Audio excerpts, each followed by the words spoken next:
tardes, colegas de todo nuestro país y del mundo. Te habla el profesor Omar Herrera Cáceres de Omar Herrera Editores, agradeciendo siempre a las muchas personas que nos están apoyando, suscribiéndose y visualizando estas clases que les estamos impartiendo, hijo, con la mejor voluntad del mundo, con el afán de que tú puedas aprender en estas circunstancias que nos está tocando históricamente vivir. Bueno, vamos a continuar con la clase que teníamos sobre expresiones algebraicas. Esta viene a ser la segunda parte teórica, que es sumamente interesante y curiosa. A ver, profesor, ¿de qué se trata esto? Nos habíamos quedado viendo qué cosa era un término algebraico y cómo un término algebraico se ajusta principalmente a 4 operaciones propias del álgebra, como son la multiplicación, división, potenciación y radicación. Al menos en principio decimos eso, porque más adelante, de repente, al examinar algunas operaciones con polinomios, vamos a ver que eso podría variar un poquito, o mejor dicho, adquirir una forma un poco más generalizada. Bien, primero vamos a hablar acerca de las partes que tiene un término algébrico, ¿de acuerdo? Entonces, cualquier término algébrico va a tener principalmente 2 partes. Una parte que es numérica, a la que se va a denominar coeficiente, y una parte variable, donde van a estar las variables y los exponentes que les afectan a estas, ¿de acuerdo? Por ejemplo, si a mí me dan este término que va a estar en 3 variables, profesor, ¿cómo sabe usted que son esas 3 variables? Precisamente esta notación funcional, hijo, esta notación que se está utilizando en estos últimos tiempos es muy positiva, porque aquí me está indicando quiénes son las variables. Ponte que yo tuviera aquí un W a la 7, o a la 9, o a la menos 4, o a lo que sea. Yo no podría saber si ese W también es parte de las variables. Sin embargo, al colocar la expresión de esta manera, ya de alguna manera explícitamente me están indicando que solamente el X, el Y y el Z van a ser variables. Todo lo que no sea X y Z formará parte de lo que llamamos coeficiente, ¿de acuerdo? Muy bien, entonces la parte constante o coeficiente en este caso va a ser menos 2, ¿de acuerdo? Usualmente se dice, desde antiguo, para los que hayan revisado libros, que tiene pues un signo. Bueno, el signo puede ser positivo o negativo, ¿de acuerdo? Pero este signo también es referencial. Cuando tú reemplaces esos valores podría cambiar, ¿de acuerdo? Bien, no vamos a discutir esto en este momento, pero en este caso la parte constante es numérica y es menos 2. Ahora, podría darse el caso que el coeficiente sea alfanumérico, o sea que mezcle números con letras. Ese es el caso principalmente de las expresiones paramétricas, llamado, por ejemplo, acá tenemos esta expresión polinómica que es justamente el polinomio cuadrático o polinomio de segundo grado. ¿Qué tenemos? Ax cuadrado más bx más c. Y aquí en este caso se exigiría, siendo el polinomio cuadrático, que el a sea distinto de 0. O sea, imagínate, ya hay una variable que está teniendo una pequeña condición. Ahora, ¿a qué se llaman parámetros? Se reciben el nombre de parámetros estas variables a, b y c, ¿de acuerdo? Pero que en problemas específicos asumen valores particulares. Por ejemplo, si nosotros quisiéramos dar un caso de esa expresión, nosotros simplemente podríamos escribir, por decir, ¿no?, como polinomio, podríamos tener un p de x que sea, por decir, menos raíz de 5, voy a ponerlo así directamente. Podría ser, por ejemplo, menos raíz cuadrada de 5x cuadrado, ¿no? Ahí está. Luego podría ser 8x y podría ser, por ejemplo, menos 9 raíz de 2, ¿ya? Entonces ahí estamos, menos 8x más 9 raíz de 2. Mira, ¿qué ha pasado acá? El a, que es el coeficiente principal, que es el coeficiente del término de mayor grado, o sea, el x con mayor exponente, aquí pasa a ser menos raíz de 5. Menos 8 es el b, coeficiente del término lineal o de primer grado, o donde la x tiene exponente 1. Y 9 raíz de 2 vendría a ser el c, que va a representar para nosotros el término independiente, ¿no? Ahora, muy bien. ¿Para qué me sirve esto, profesor? Por ejemplo, cuando tú aplicas la fórmula cuadrática, te va a servir, ¿de acuerdo? Porque se escribe en términos de los coeficientes. Lo mismo ocurrirá en el caso de la ecuación cúbica y la ecuación cuártica, ¿no?, donde hay que realizar unos cálculos todavía un poco más fuertes. Muy bien, la parte variable tiene entonces a las variables y a los exponentes. En este caso, las variables van a ser la x, la y y la z, ¿de acuerdo? X, y y z. Y los exponentes, bueno, solamente los voy a señalar. Está el 3, está el 4, está el 7. En este caso los he puesto enteros, pero pueden ser incluso fraccionarios, no enteros, ¿de acuerdo? Bien, términos algébricos o algebraicos semejantes. ¿Cuándo dos términos algebraicos son semejantes? Cuando tienen la misma parte variable. Fíjate, una pregunta clásica que me gusta a veces hacer y que pregunto a mis alumnos es, a ver amigos, les digo yo, reduzcamos esta expresión. ¿Se puede o no se puede reducir? Y el alumno se queda a veces pensando. ¿En qué piensa? Por ejemplo, dice lo factorizo, pero factorizar no equivale a reducir. Reducir es, si yo tengo varios, saco menos. Eso es reducir. Estos términos que están acá no se pueden reducir simplemente porque no son semejantes. O sea, se puede reducir solamente aquellos términos que son semejantes y como vamos a ver a continuación, sumando sus coeficientes. Pero en este caso, del x al cuadrado más x, yo no lo podría reducir porque estos términos no son semejantes. La expresión ya está ahí simplificada. Profesor, ¿y lo puedo factorizar? Sí, lo puede factorizar. Es otra manera de escribirla, pero no significa que esté reducida o que esté más simple, ¿de acuerdo?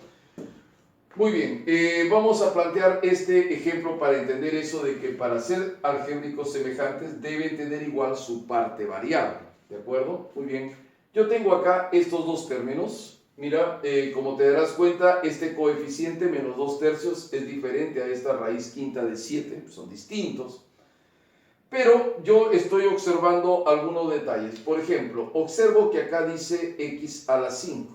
¿De acuerdo? Y también acá dice x a la 5. ¿Ok? También me doy cuenta, estimados amigos, de que aquí hay un y cubo. Y aquí también hay un y cubo. También me doy cuenta que aquí hay un z a la menos 3. Y me percato que acá también hay un z a la menos 3. Si el x, el y y el z son las variables, resulta que ambas expresiones, ambos términos algébricos tienen las mismas variables, pero además las variables correspondientes tienen los mismos exponentes. Entonces tienen igual su parte variable. Y nosotros decimos que son términos semejantes. Estos de acá son semejantes, ¿no? Son semejantes. ¿Pero por qué entonces otra vez son semejantes? Porque tienen igual su parte variable. ¿Qué implica tener igual la parte variable? Aparte de tener las mismas variables, deben tener cada variable el mismo exponente. Cada tipo de variable el mismo exponente. Por ejemplo, acá yo tengo estos dos términos, ¿no? Me han dado este término en x y z, este término está en x y. Mírame, acá dice x, acá dice y cuadrado, acá también dice y cuadrado. Casi eran semejantes, pero no son semejantes porque este tiene una variable que el de acá no tiene. Pero vamos a suponer entonces que yo le quiero considerar esa variable, ¿no? Ya le voy a considerar esa variable, perfecto. Voy a poner la variable z también, ¿ok? Y entonces acá yo voy a poner z a la 8 por la recontrabandista. Nos damos cuenta que no tampoco. ¿Por qué? Si bien es cierto, tiene la x, tiene la y, tiene la z, tiene la variable z, pero estas dos variables no tienen el mismo exponente. Entonces otra vez repito, para ser semejantes, aparte de tener la misma variable, las variables iguales deben tener los mismos exponentes. Y ese es un criterio para resolver preguntas. No se exige para ser semejantes, como ya dije acá, que los coeficientes sean iguales. Si los coeficientes fueran iguales y tuvieran aparte de eso la misma parte variable, esos términos serían idénticos. Bien claramente, idem, lo mismo. ¿De acuerdo? Esa es la traducción al español. Entonces, estos canallas que estamos viendo acá no son semejantes, ¿ya? No son semejantes. Ahora, mira, mi querido amigo, dice, reducción de términos semejantes. Esto es lo que vamos a hacer en muchas operaciones, ya sea de adición, multiplicación, y vamos a usar esto hartas veces. Ya dije hace un momento que para reducir los términos semejantes, lo que tenemos que tener es sumar simplemente algébricamente la parte constante, o sea, sus partes constantes, sus coeficientes. Entonces, para reducir términos semejantes, ya estamos indicando, al ser semejantes tienen la misma parte variable. Entonces voy a indicar así, mira hijo, voy a decir coeficiente 1, la misma parte variable. Voy a sumarlo con coeficiente 2, la misma parte variable. Ya sabes que la parte variable tiene x y z. Por ejemplo, acá este a es un parámetro, ¿te diste cuenta? Este a era un parámetro. Bueno, acá voy a tener un C3 también con la misma parte variable y así sucesivamente un Cn con la misma parte variable. Entonces, mis amigos, estos de acá se están sumando, ¿de acuerdo? Estos de acá se están sumando. ¿Y cuál será el resultado, profesor? El resultado es que nosotros vamos a obtener, atención, así, y es lo siguiente. Voy a sumar este coeficiente 1 con este coeficiente 2, el coeficiente 3, el coeficiente n, pero la parte variable es como si se factorizara, como si se tratase de una propiedad distributiva de la multiplicación respecto a la adición algébrica. Cuando yo digo adición algébrica, digo que estos símbolos los estoy colocando aquí con signo más, pero te dije hace un rato que yo podría tener, por ejemplo, esta expresión y uno puede pensar que su signo es menos, pero cuando tú reemplazas valores, las cosas cambian, ¿de acuerdo? Puede convertirse en más o permanecer siendo negativo. Bueno, acá es igual. Cuando hablamos de suma algébrica, estamos diciendo la suma de los términos con el signo que ellos tengan. Entonces, para poder reducir términos, tienen que ser, para empezar, semejantes, o sea, tener la misma parte variable. No necesariamente tiene que ser una sola misma parte variable. A ver, ¿por qué, profesor? Bueno, muy fácil, mis queridos amigos. Mira, a ver. Vamos a suponer que me dicen reducir, ¿ya? Me dicen reducir. Y yo, una sencillita nomás. Por ejemplo, te dice 8x al cuadrado menos 6x y más x al cuadrado menos 2xy y 3x al cuadrado y xy. A ver, vamos a ver qué es esto, profesor. Solamente voy a asignarle signos, acá voy a sumar, voy a restar, voy a restar, voy a restar y voy a sumar, ¿sí? Bueno, para empezar, ¿quiénes son aquí los semejantes? Semejante es este, semejante es este, semejante es este. ¿Por qué, profesor? Porque tienen la misma parte variable. ¿Quién es la parte variable? X al cuadrado. Esa es la parte variable igual. Entonces, de acuerdo a lo que he aprendido, debo sumar sus coeficientes. Pero ¿quién es el coeficiente de este término? 8. Y el coeficiente de este término, menos 1. Y el coeficiente de este término, menos 3. Aunque algunos podrán decir que los signos que estoy colocando son signos de operación, pero en ese caso estarían indicando que le resto 1, lo cual me queda 7, y que le resto 3 y que me quedaría 4. Entonces el resultado vendría a ser aquí 4x al cuadrado. Ahora mira, ve, 6xy menos 4xy, ajá, estos que están acá también son términos semejantes, les estoy colocando ahí 4 bolillas. Todos estos son términos semejantes, su coeficiente 6, su coeficiente menos 2, su coeficiente 1. Entonces, 6 menos 2, 4, más 1 vendría a ser entonces más 5, 5xy. Profesor, ¿y puedo factorizar? Claro, puedes factorizar. ¿Es el objetivo ahorita? No, el objetivo solamente era reducir, encontrar un valor. Precisamente ahora vamos a examinar el concepto de valor numérico de una expresión algébrica, ¿de acuerdo? Valor numérico de una expresión algébrica. ¿Y qué cosa es el valor numérico de una expresión algébrica? No es otra cosa que el resultado que se obtiene acá, al sustituir sus variables por valores determinados en su conjunto de valores admisibles. El conjunto de valores admisibles, conjunto de valores tolerables, es el otro modo, dominio o universo en el que se mueven sus variables. Ya vamos a ver eso. Eso se ve de una manera mucho más explícita cuando estamos trabajando el tema de funciones. Entonces, en el tema de funciones hablamos de dominio, hablamos de universo, conjunto de valores admisibles o conjunto de valores tolerables. Todos esos términos indican el mismo hecho. ¿Cuál hecho, profesor? Que las variables para poder tomar valores deben de tomarla en un conjunto específico. Bien. Vamos a calcular ahora un primer valor numérico. No va a ser en cualquier expresión, estimados amigos. Para las personas que tienen algún conocimiento ya saben que este polinomio que he colocado en 3 variables pues no es cualquier polinomio. No es nada más y nada menos que el famoso polinomio de Carl Friedrich Gauss, ¿de acuerdo?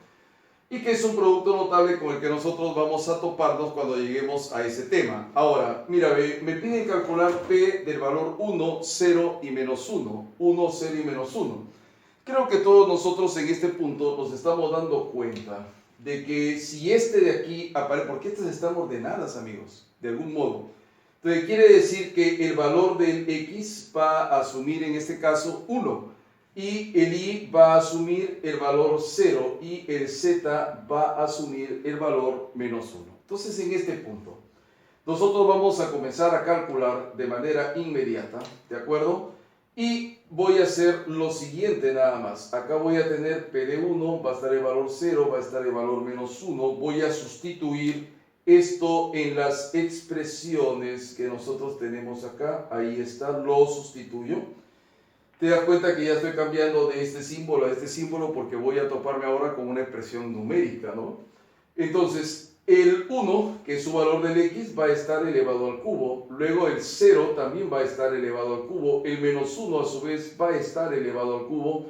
Y luego 3 veces el 1, el 0 y el menos 1. A ver, completemos. Acá voy a tener así, voy a tener así. Acá va a ser menos 1 elevado al cubo, menos 3 veces el 1, el 0 y el menos 1. ¿De acuerdo? Muy bien, entonces nosotros en este punto solamente tenemos que efectuar. ¿A qué será igual, profesor, esto? Muy sencillo, hijo. ¿Cuánto es 1 al cubo? 1 al cubo es 1. Y luego es 0. Menos 1 al cubo es menos 1. ¿Estamos de acuerdo? Entonces nosotros vamos a tener acá simplemente así. Y aquí, ojo, al estar el elemento 0, ¿de acuerdo? Recuerda que el 0 es el absorbente para la multiplicación. Entonces, este producto definitivamente va a ser 0. Ya no lo voy a colocar como menos 0, no tiene mucho sentido. Y nosotros ahora efectuamos, pero nos damos cuenta que al efectuar el 1 con el menos 1 y el 0, que es el neutro de la adición, el resultado termina siendo 0. ¿De acuerdo? Muy bien, ahora voy a trabajar con este otro polinomio. Este es un polinomio muy famoso, jóvenes. Es un polinomio que lo estudió Pierre de Fermat. Les he mencionado a Gauss, hay un matemático historiador de este siglo XX y XXI, que es Bell, ¿de acuerdo? Templeton Bell. Entonces, él llega a decir en un momento dado, con la autoridad que tiene, porque es uno de los historiadores más famosos que hay en la actualidad, pero de repente ya fallecido, pero él llega a decir lo siguiente. Él dice que si bien es cierto, Gauss es el príncipe de la matemática o de la aritmética, Pierre de Fermat era el príncipe de los aficionados. ¿Por qué? Porque si bien es cierto, él no era un matemático, él era un abogado, ¿no?, que ejercía en Toulouse, ¿no?, su lugar de Francia, él era francés. Pero Pierre de Fermat, hijo, con Descartes, descubre la geometría analítica, sienta las bases ya de la geometría analítica, y con Blaise Pascal va a descubrir la probabilidad que estudiamos, ¿de acuerdo? Entonces, no estamos hablando de cualquier individuo común y corriente, más bien que era una eminencia, y es increíble que se dedicara a otra actividad como el derecho y no se hubiese dedicado a la matemática. Lo único que se sabe de él es que estudió mucho un libro conocido como la aritmética de Diofanto, del gran Diofanto de Alejandría. Muy bien, queridos amigos, entonces este de acá se conoce con el nombre de polinomio empírico de Fermat. Se requirió mucho tiempo después para descubrir que los números primos no podían ser expresados mediante un polinomio. Sin embargo, Fermat descubrió, mira hijo, que para valores del x, ojo, voy a colocar acá, para valores del x, 0, 1, 2, 3, etcétera, hasta el valor 39, te daba números primos. ¿Ya? Ese polinomio, si tú colocas ahí el valor 0, te da 41, que es un número primo. Colocas el 1, te da 43, que es un número primo. Colocas el 2, el 3 y hace 39, y así sucesivamente te va a producir solamente números primos. ¿De acuerdo?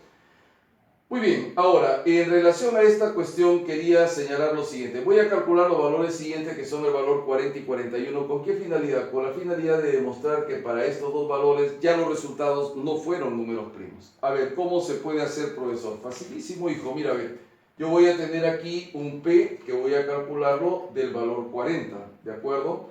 ¿Y qué es lo que voy a hacer? Lo único que voy a hacer es colocar, como el x ahora toma ese valor, voy a poner aquí 40 al cuadrado, porque era x cuadrado más 40 más 41, ¿de acuerdo?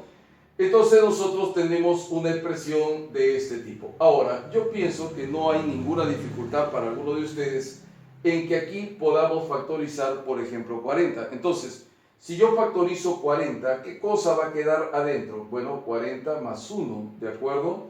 Fíjate bien, si yo te factorizo 40, como aquí hay 40 al cuadrado, eso es 40 por 40, el resultado vendría a ser 40 más 1, ¿de acuerdo? Muy bien, entonces, y luego de eso vamos a sumar 41, ¿de acuerdo? Y luego de eso me doy cuenta de que esto que está acá es 41, igual que este que está aquí. Entonces, este P de 40, simple y llanamente, me va a producir, atención, ojo, ¿ya? Si yo factorizo el 41, me quedaría así, 41, ¿no?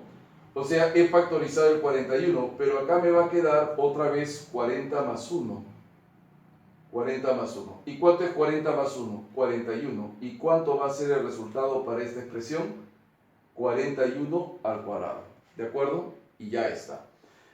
Bien, he calculado el primero y ya te das cuenta que al estar elevado al cuadrado, pues ya no es un número primo. Ahora, voy a calcular el P de 41 también, ¿no? Este ya es más sencillo a partir de lo que acabamos de decir. ¿Por qué, profesor? Oiga, porque simplemente yo coloco 41 al cuadrado porque dice x al cuadrado, 41 porque dice más x, y finalmente 41. Voy a factorizar el 41 y te va a quedar 41 más 1 y más 1. Se acabó.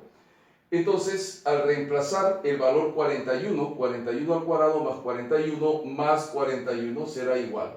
Voy a factorizarte 41. Si te saco el 41, te queda 41 más 1 y más 1. ¿Cuánto me queda este resultado? 43. Así pues que acá me queda 41 por 43. Y una vez más nos estamos dando cuenta que no son números primos, ¿de acuerdo? Porque hay dos factores. Recuerda que el número primo tiene la peculiaridad que solo debe tener como factor al número 1 y a sí mismo. Este de acá tiene por lo menos 4 factores, ¿de acuerdo? No es primo. Muy bien, vamos a hablar de uno de los temas más delicados que hay, porque aparte de que históricamente gran parte del desarrollo matemático que se ha tenido pendió durante mucho tiempo de este concepto, ¿de acuerdo? Ustedes recordarán la famosa paradoja de Zenón de Elea. Zenón de Elea decía, pues se sabía, ¿no? Por Heródoto, no, por Homero, se sabía que, de acuerdo a la Ilíada, Aquiles era denominado el de los pies veloces, o sea, era muy veloz. Probablemente su velocidad en ese momento hiciese la diferencia para que llegase a ser pues, un poderoso guerrero, ¿no? ¿Qué decía Zenón de Elea? Decía, mira, vamos a suponer que está aquí, vamos a plantearnos el caso, aquí nomás, ¿no? Acá está Aquiles, ¿no? Vamos a suponer ahí, está Aquiles. Y por acá hay una tortuguita, ¿no? Ahí está la tortuguita, bueno, ahí están sus patitas, ¿no? Y hay una distancia que es esta, justamente, entre Aquiles y la tortuga. Entonces él decía, mira, ven, la tortuga es el más lentito y Aquiles es el más rápido. Y él decía, fíjate, nunca lo va a poder alcanzar Aquiles a la tortuga. La pregunta era, ¿por qué? Porque cuando Aquiles partiera de aquí a toda velocidad para alcanzarla y justo llegar al punto donde la tortuga había iniciado, entonces resultaría que la tortuga ya estaría un poco más acá. Y luego Aquiles, como si volviese a reempezar la carrera otra vez, pero la tortuga ya estuviese un poquito más allá. Y así sucesivamente, repito. Supóngase que había esta distancia que lo separaba Aquiles de la tortuga. Aquiles corría y llegaba hasta el punto donde inicialmente había estado la tortuga. Pero cuando él llega, como se ha requerido algún tiempo, también en el tiempo esta tortuga habrá avanzado un poco más. ¿De acuerdo? Luego de eso, Aquiles, como si volviera a empezar, vuelve a correr. Pero otra vez cuando él llega ahí, ya está un poquito más acá la tortuga. Entonces tiene la impresión que nunca lo va a alcanzar. Tú sabes que eso es totalmente incorrecto. Si alguien corre, definitivamente, y máxime si es una tortuguita, por más que sea veloz y haya ganado pues, una carrera mundial de tortugas, el ser humano le va a alcanzar y le va a ganar.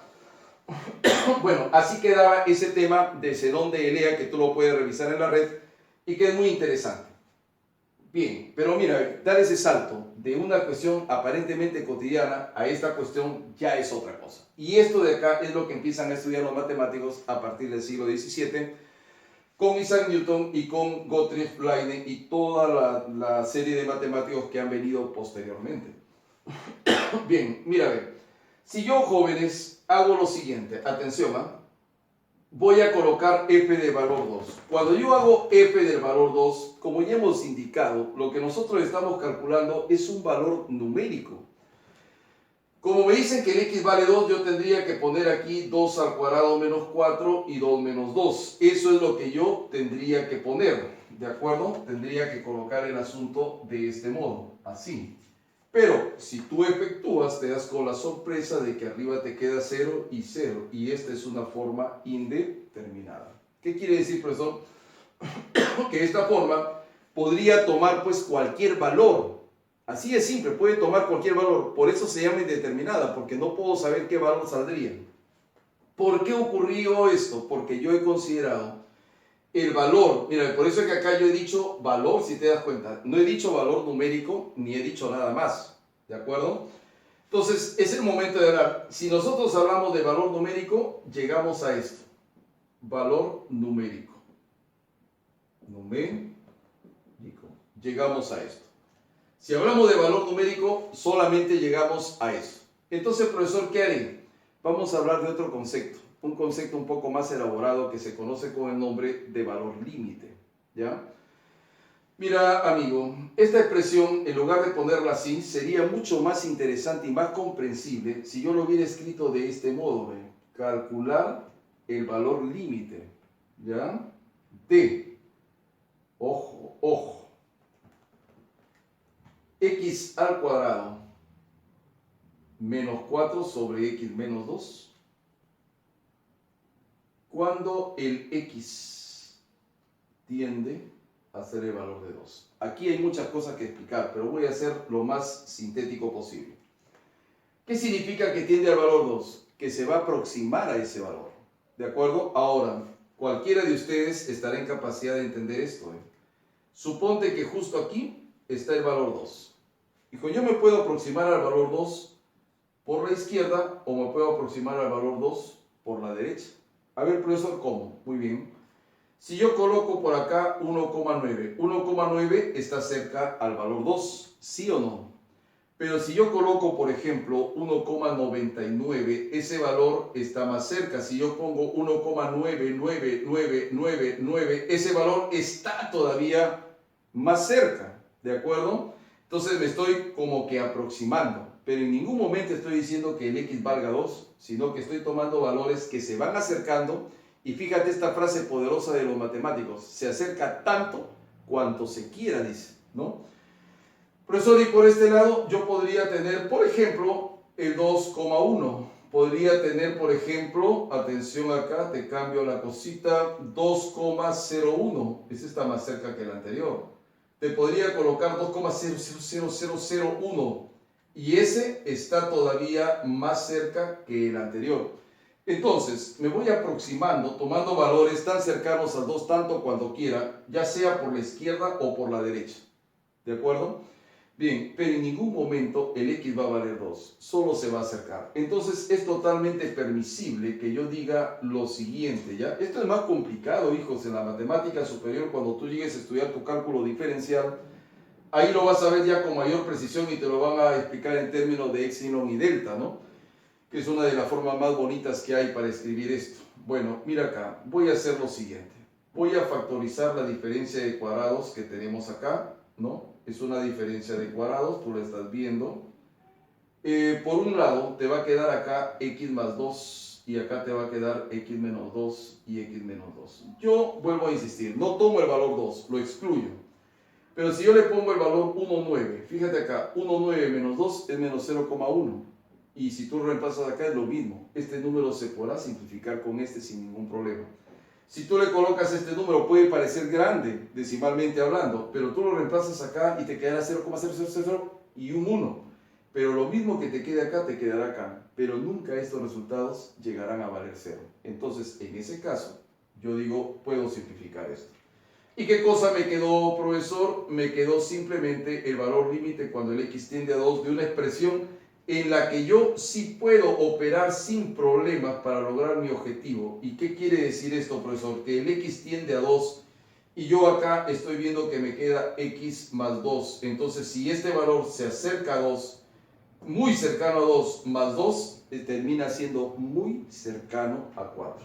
Y eso se escribe de esta manera. Y lo que nosotros acabamos de obtener acá, queridos alumnos, es lo que se conoce con el nombre de valor límite. Y el valor límite es un valor tan aproximado cuanto uno desee. Por eso es que nosotros hemos dicho que es el valor al que una expresión se aproxima cuando la variable se aproxima a un valor dado tanto cuanto se desee. ¿De acuerdo? Bien, hasta aquí hay que aprender a distinguir qué cosa es un valor numérico, como hemos visto que te da valores fijos. Si nosotros cometemos el error de obtener un valor numérico cuando debemos obtener un valor límite, vamos a sacar siempre algo que no sabemos qué es, un indeterminado.